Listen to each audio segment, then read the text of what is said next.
Hello দর্শক, আবারও আনিকা পাম্পের আপডেট নিয়ে আসলাম। ভিডিওটা ঠান্ডা মাথায় শোনেন। যারা পেট্রোল নেবেন আর ডিজেল নেবেন তাদের জন্য আজকের ভিডিওটা স্পেশাল। ভালোভাবে শোনেন। আজকে রাত্রে যারা ডিজেল নিতে চাচ্ছেন আনিকা পাম্পে, তারা দয়া করে আজকে আনিকা পাম্পে কেউ ডিজেল নিতে আসবেন না ভাই। আজকে রাত্রে কোনো প্রকারের ডিজেল নাই। কালকে সকাল থেকে ইনশাল্লাহ ডিজেল দেওয়া শুরু হবে। ডিজেল দেওয়া শুরু হবে আপনার 8টার থেকে, আর পেট্রোল দেওয়া শুরু হবে সকাল 8:30 থেকে। অকটেন নিতে চাচ্ছেন তারা দয়া করে কেউ কালকে আনিকা পাম্পে আসবেন না। অকটেন কোনো প্রকার অকটেন দেওয়া হবে না। আর আমাদের রাকিব ভাই আপনাদের উদ্দেশ্যে কিছু বলবে, একটু কথাগুলো শুনে যান কষ্ট করে। রাকিব ভাই, জি ভাই, আমাদের দর্শকের বিষয়ে কিছু বলেন।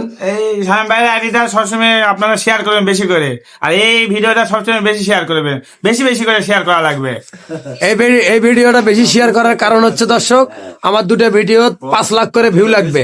এটা আপনাদের জন্য সম্ভব হয়েছে। দয়া করে এই ভিডিওটা পর্যাপ্ত পরিমাণে শেয়ার করে দিবেন। ইনশাল্লাহ নতুন নতুন আপডেট দেবো, সবাই ফলো দিয়ে পাশে থাকবেন, শেয়ার দিবেন। রাকিব ভাই আরেকবার সালাম দাও সবাইকে একটা।